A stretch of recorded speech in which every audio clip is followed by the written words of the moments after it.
So, as the subtitle suggests, this is a talk about using visitors to traverse and transform abstract syntax tree with binders in them. Oh, yeah, binders.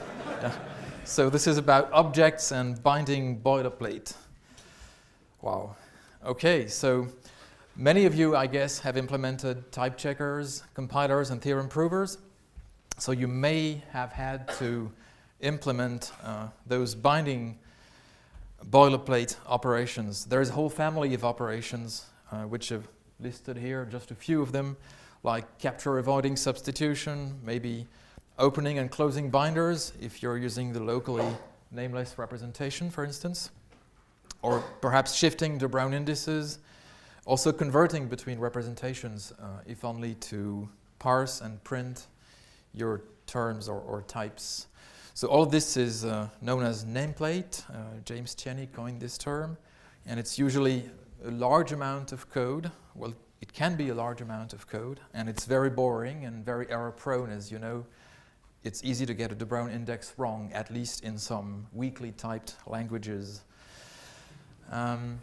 And finally, it's data type specific usually, at least at first sight. It's not easy to make this code reusable because it's tailored to one specific data type, which is the algebraic data type that describes your syntax.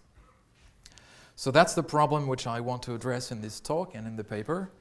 And I want to do that in the setting of OCaml in particular. And I want the solution to be modular and open-ended in several ways. You know that there are many ways of representing names and binders, and I'd like all of them to be potentially supported. So if the library doesn't support your favorite representation, you should be able to program it at relatively little effort. Also, there are many binding constructs. The simplest one is binding one name in one term, but you can think of many more complex constructs, such as multiple lets, multiple letrecs, telescopes, and so on. And I would also like all of these constructs to be supported or supportable. So I would like you to be able to write your own binding constructs if you wish. And finally, I'd like most of the code to be library code and as little as possible to be generated code. As we will see, we need some code generation. And here the idea is to auto-generate visitor classes which can traverse data structures and to put the rest of the code in a library. So there is a small syntax extension which I have written called visitors, which I will explain in a minute, and the rest is a library, alphalib. Maybe some of you are thinking this is a solved problem, but perhaps it is in your favorite language. In particular, in Haskell there is good support for generic programming, and there are several libraries that address the problem that I just mentioned. So there are still things that can be improved, I guess, such as performance, but you could still consider this a solved problem. Also in Coq or Agda you can do very cool stuff, but here I want to address this issue in the OCaml world, and I cited my own work of the last decade, AlphaCaml, just to say briefly that it was an ad hoc code generator, so not modular or open-ended in any way. And I will say something about the next talk in this session. So Jeremy Yallop is going to explain how he ported Scrap Your Boilerplate to Meta OCaml with implicit arguments. And I guess that's the way of the future, but it uses a couple features which are not yet standard in OCaml. So in this talk, I'm trying to make do with vanilla OCaml. And I'm going to use the O in OCaml. I guess not many people actually do that, but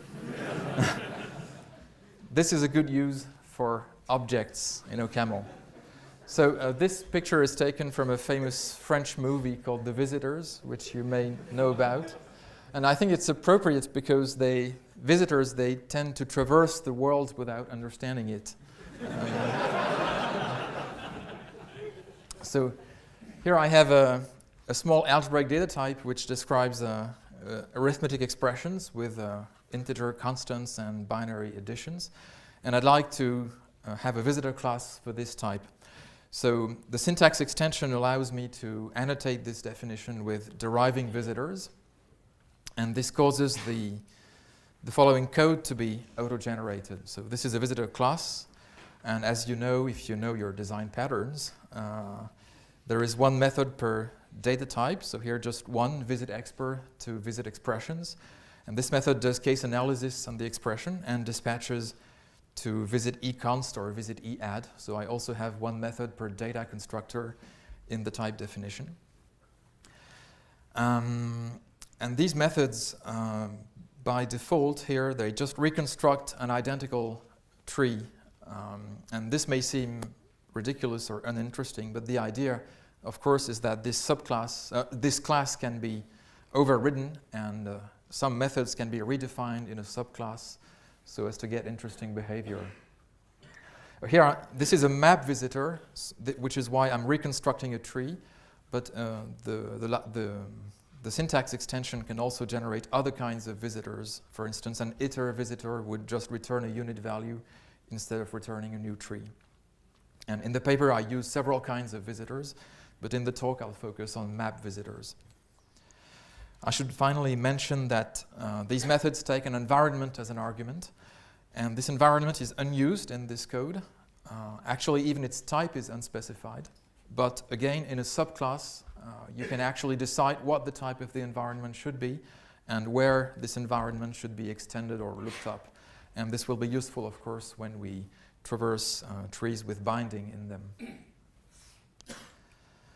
To use such a visitor, you just create a subclass. So you inherit the class map which we saw on the previous slide, and you override one method.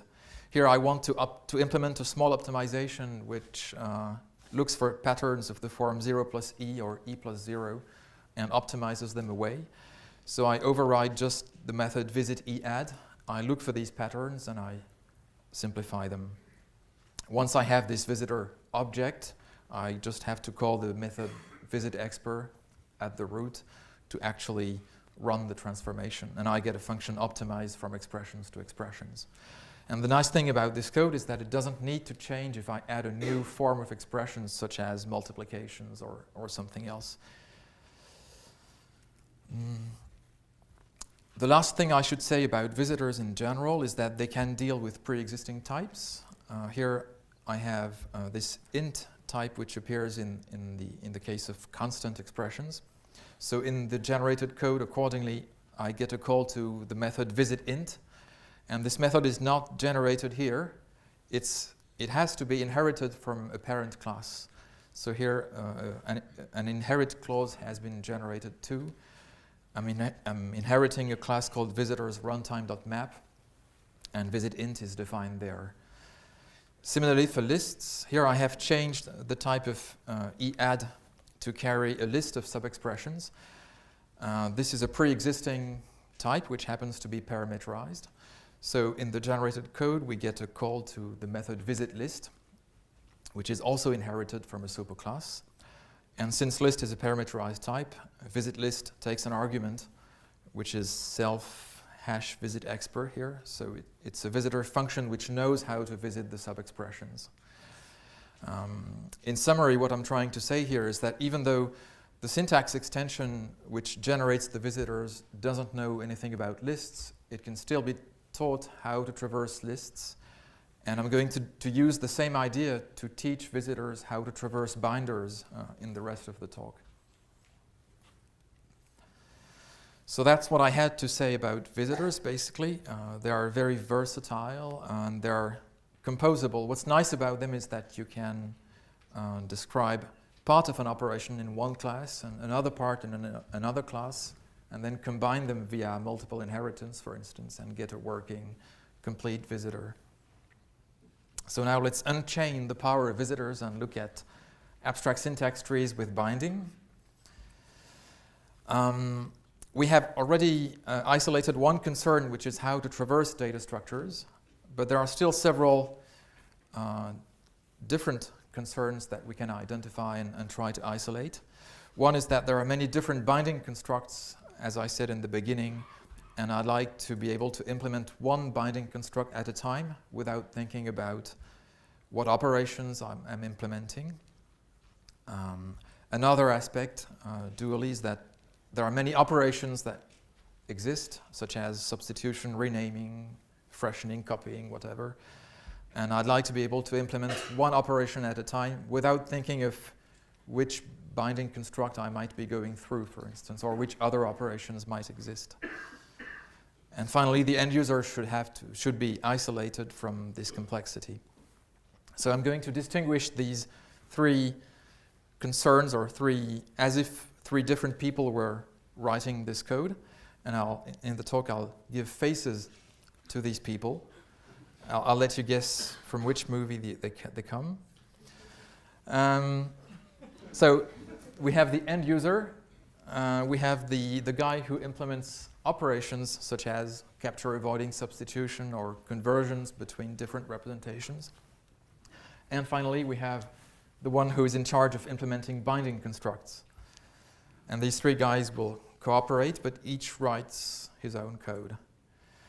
So the end user is this aristocratic-looking guy who doesn't want to get his hands dirty, so he wants to use a declarative style and just describe his abstract syntax trees. So here I have the obligatory example of the lambda calculus with the three usual constructors. And in the lambda case in particular, instead of just saying that there is a pair of a name and a subterm, I want to declare that the name is bound in the subterm. So I have an abstraction of one name in one subterm. And to do that, the end user uses this type called apps, as apps for abstraction, which is an indication of the fact that we have a binding here. We'll see in a minute how apps is defined. Apps is a binding construct, so it's defined by the binder maestro. And also the method visit apps is defined by the binder maestro in a class which I'm inheriting here. I'm using this ancestors keyword to instruct the syntax extension that this class should be inherited so that the method visit apps is defined. So the end user gets a visitor for free just by using deriving visitors. And also, he gets multiple representations of names and binders if desired, because I have parameterized the type term over bn and fn, which are the types of bound names and free names. If I instantiate them both with string, for instance, I get what I call raw terms where all names are strings. And if I instantiate, for instance, bn with unit and fn with int, then I get the brown terms where bound names are anonymous and free names are integers. So I think it's important to have several representations at the same time and to be able to write conversions between them. So let's see now how to implement apps. So this is part of the library. The so-called maestro is supposed to define the type apps and implement the method visit apps, which is in charge of traversing a binder. So in memory, apps can just be a pair of a name and a term. There is nothing else that we have to store. And when we implement visit apps, I don't need you to read the code in detail, but the idea is just that we have to extend the environment with the name that we find in memory, and we have to use this extended environment when visiting the subterm. So that sounds straightforward enough, and it's just 3 lines of code. The only catch, though, is that in this code, actually we don't know how to extend the environment. Here I'm calling self-sharp extend, so I'm assuming that there is an extend method. Now, what should this method do? The tricky thing here is that we don't even know what operation is being performed. We don't know if this is part of doing a substitution or a renaming or a conversion. We don't even know what representations of names are in use. As I said, we have several representations, and the code on this slide is independent of that. And we don't even know what the type of environments is at this point. So the idea here is to just leave this extend method abstract and to leave it to the operation specialist to write that method. So this one method is a kind of API. It's how the binder maestro, so to speak, communicates with the operation specialist. One is in charge of deciding where to extend the environment, and the other is in charge of deciding how to extend the environment. And I think this turns out to be a good separation of concerns. So finally, the operation specialist has to implement one operation, say converting from raw terms to nominal terms. I'll show that in the next slide. So he gets to decide what representations of names are being used, what should be the type of the environment, how the environment should be extended, and what to do when we find a free name. And all that fits in a few lines of code. Here I'm converting raw terms to nominal terms. So raw terms means every name is a string, and nominal terms means names are unique integers or atoms. So the environment should just be a map from strings to atoms, and when we extend it, we just create a fresh atom and extend the map. And when we find a free name occurrence, we convert the string to an atom by looking up the environment. So that's pretty straightforward and just a few lines of code. I'm almost done. What remains to do is put everything together. And this, unfortunately, has to be done by the end user. If we want to actually get a function import term from raw terms to nominal terms, the end user has to write these 5 lines of code. And that's a bit unpleasant because there are 15 operations like this one. So this adds up to a lot of code. And in the paper, I suggest using C-like macros to get rid of that code, but it's not a very good idea, and I'm happy to listen to suggestions for better ways. So that's about it. In conclusion, what I have tried to show is that visitors, auto-generated visitors, give us in OCaml a certain form of generic programming. And visitor classes are nice because they're partial and composable descriptions of operations. As you saw, the syntax can be described in a declarative way by the end user, which I think is a nice thing. And one thing which is in the paper and which I didn't have time to show in the talk is that the binding constructs like let or letrec, the complex binding constructs which you need in practice can be defined also in the declarative way. There is a small DSL in the paper to define complex binding constructs. And to finish, I'll display this slide with several limitations of the current approach. Not everything is perfect.